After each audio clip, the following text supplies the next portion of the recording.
I think the overarching question here is, do we actually have that large of a labor shortage, right? Like we have roughly, because we can only estimate, 1.5 million, skilled guest workers.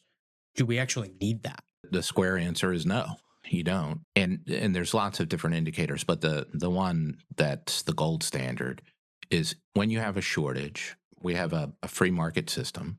Markets work through supply and demand. How do they clear? They clear through prices, price signals. And in the labor market, it's just like any other market. You have the price being the wage.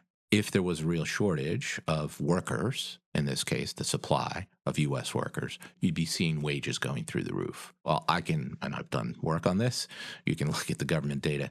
There is, even in software development, which we think of as being perpetually in shortage, there's been no increase. It's been flat or declining in terms of real terms, and even relative to other occupations. So we have a surplus of those workers, U.S. workers.